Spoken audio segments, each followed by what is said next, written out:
Ngabuburit. Apa kegiatan ngabuburitmu? Aktivitas ngabuburit yang biasa abang lakuin apa sih?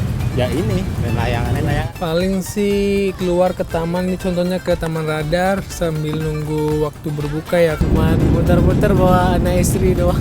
Ya paling ngajak anak muter-muter kayak gini ke BKT, ntar kadang beli takjil. Oh iya, nonton-nonton lihat main layangan gitu.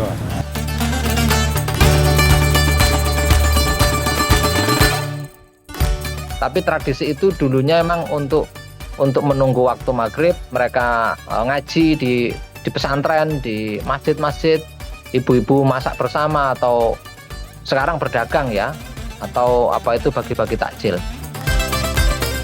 Tak berbeda dengan yang lain, di sini juga ngabuburit.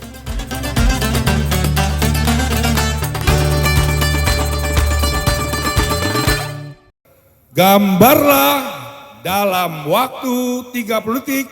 Kasih kertasnya. Nama lengkapnya Raden Rizky Mulyawan Kertanegara Hayang Denada. Tapi umum lebih banyak mengenalnya dengan Dik doang.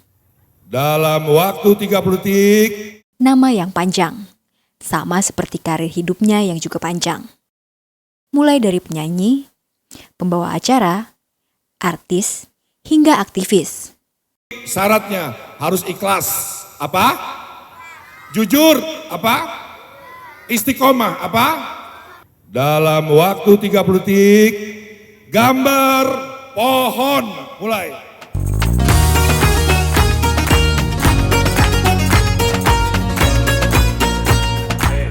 Turunin. Oke, yang kecil gambarnya angkat. 1, 2, Menjelang berbuka puasa, ia ngabuburit bersama anak-anak.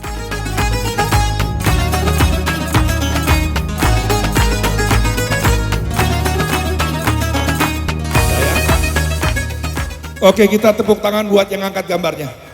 Ya, kalau kamu tinggal di Saudi Arabia, di negara Arab sana, nggak ada yang namanya ngabuburit. Ya. Di sini terakumulasi dengan tradisi, kearifan lokal. Ngabuburit ini merupakan bagian dari rangkaian acara Festival Sayang Hutan yang diinisiasi oleh Tren Asia. Tiba lagi puasa, temanya tentang kehutanan. Wah, itu out of the box banget. Keren. Aku akuin ini tema yang saya udah jalanin beberapa hari ini, hampir 2 minggu. Nggak ada yang mengambil tema kehutanan di tengah kita sedang berlapar puasa. Artinya apa itu? Hablumillah, hablumnanas itu kita menjaga keseimbangan dari tema besar itu. Hutan itu penting buat kehidupan kita gitu ya. Kenapa sih kita penting buat menjaga hutan gitu? Supaya kedepannya kita ngerasa lingkungan kita nggak semakin panas, terus nggak banyak banjir, nggak banyak susah air gitu. Itu mungkin ya acara ini kemudian hadir gitu. Jadi saya sangat Amalia Reza atau Amel selaku penanggung jawab acara juga menyebut kegiatan ini merupakan salah satu bentuk pendidikan alternatif bagi masyarakat, khususnya soal hutan. Karena kalau kita ngadain acara ini kan memang audiensnya bukan cuma anak-anak loh sebenarnya, tapi orang tuanya gitu, itu justru juga menjadi audiens kita gitu. Dan orang tuanya harapannya sih kemudian terbangun juga kesadarannya untuk yang hadir di sini, saya pasti yakin udah mulai terbangun untuk kesadarannya untuk mengenalkan alam gitu kepada anak-anak gitu. Harapannya itu kemudian berlanjut dan berhasil kita tularkan ke orang-orang lain gitu ya. Jadi buat saya pohon itu sepaham dengan Al-Quran, ada 61 ayatnya. Pepohonan dan tumbuhan semuanya bersujud padaku. Di dalam setiap daun yang tumbuh, baik panjang, lebar, mengulir, atau bergelombang, selalu ada 7 malaikat dalam setiap helainya. Malaikat iman yang kedua dalam Islam. Malaikat asal katanya malaik dibacanya, bentuk jamaknya malaka. Artinya utusan, kurirnya Allah. Jadi kalau orang punya rumah, punya sekolah, punya kantor, punya tempat lah, dia menanam pohon. Dia berdoa, doanya jauh lebih cepat sampai daripada orang yang tidak menanam apalagi merusak.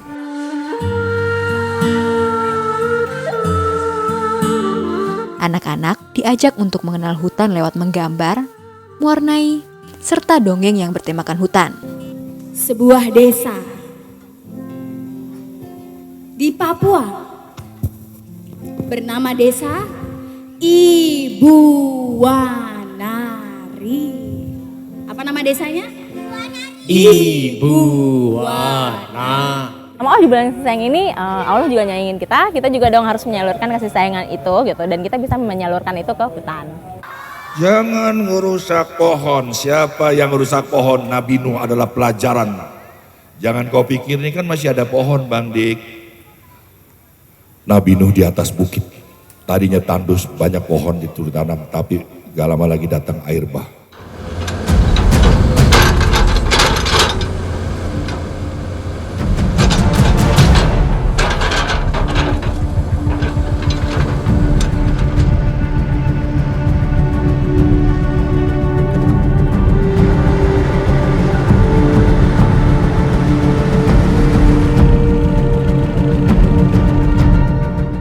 Isu soal penyelamatan hutan menjadi salah satu yang krusial untuk didorong sejak dini.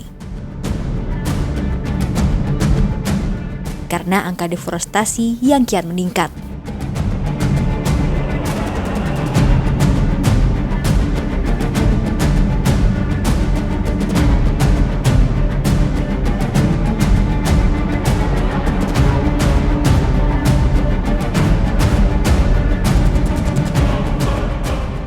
Ada peningkatan lebih dari 26.000 hektar dalam setahun.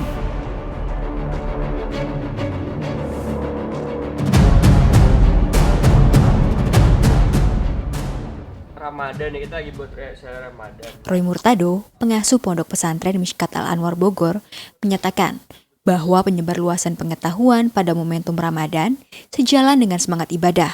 Ini kan sesuatu yang bermanfaat. Whatever is that lah, apapun itu namanya apa, kita sebut ngabuburit, menghabiskan waktu sore. Tapi sebaiknya ngabuburit itu satu dalam rangka niat beribadah. Jadi niatkan itu dalam konteks ibadah. Isi waktu kita di bulan Ramadan ini dengan sesuatu yang baik. Meskipun di dalam agama sendiri dikatakan tidurnya orang puasa itu juga bernilai ibadah. Tapi bukan berarti terus kita menghabiskan waktu dengan tidur. Misalnya pendidikan politik, terus kemudian kursus koperasi, kursus lingkungan, apapun itu, selama itu kegiatan itu untuk meningkatkan kapasitas umat ya baik-baik aja Mas. Jadi semakin bagus kalau mengaktualisasikan mengisi waktu di bulan Ramadan tadi itu dengan meningkatkan amal saleh ya. Amal saleh itu ya termasuk menuntut ilmu, bersedekah, nggak menggunjing orang ketimbang nungguin buka puasa ngomongin orang ya. Kalau ngomongin oligarki bagus, ngomongin temennya kan jadi masalah gitu ya. Terus diisi dengan diskusi, ya, keren sekali gitu Mas.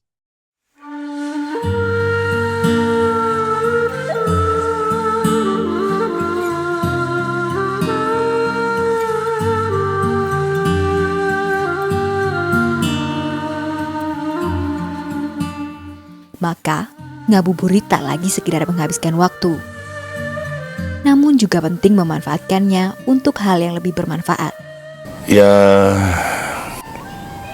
tidak ada yang terlambat. Tadi kita sudah bilang, Rasulullah berkata, apabila engkau hendak menanam pohon, kau mendengar esok akan kiamat. Dan dijamin, pohon ini tidak akan tumbuh. Tetap tanamlah. Karena pohon bagi kita adalah sebuah harapan. Kalau kita mau menguatkan gerakan gitu, kita harus menjangkau yang di luar kita gitu. Karena jangan-jangan kita ngomong tetap di kawanan kita sendiri gitu, yang notabene memang sudah saling mengerti, kita sudah saling memahami gitu. Sudah saatnya kita keluar dari itu gitu ya. Reach out komunitas buruh, reach out komunitas di tapak gitu, reach out anak-anak gitu ya, mahasiswa gitu, untuk memperluas dan memperkuat gerakan. Harus berpikir, harus bertindak dalam konteks tadi itu, bahwa kita ini puasa, memperbaiki diri, memperbaiki kehidupan sosial itu juga puasa. Orang masih belum toleran antar agama, berarti kita masih punya tanggung jawab. Ternyata sumber daya alam kita dikuasai oleh segelintir orang, bahkan uangnya dipakai oligarki untuk mendominasi dalam politik, untuk melakukan represi. Nah itu berarti kita belum lebaran, kita masih puasa, kita masih di alam purgatorio, belum paradiso. Sebaik-baiknya umat adalah yang bermanfaat. Lihatlah dirimu, lihatlah gimana engkau memperlakukan kebajikan terhadap sesuatu yang tumbuh di sekitarmu.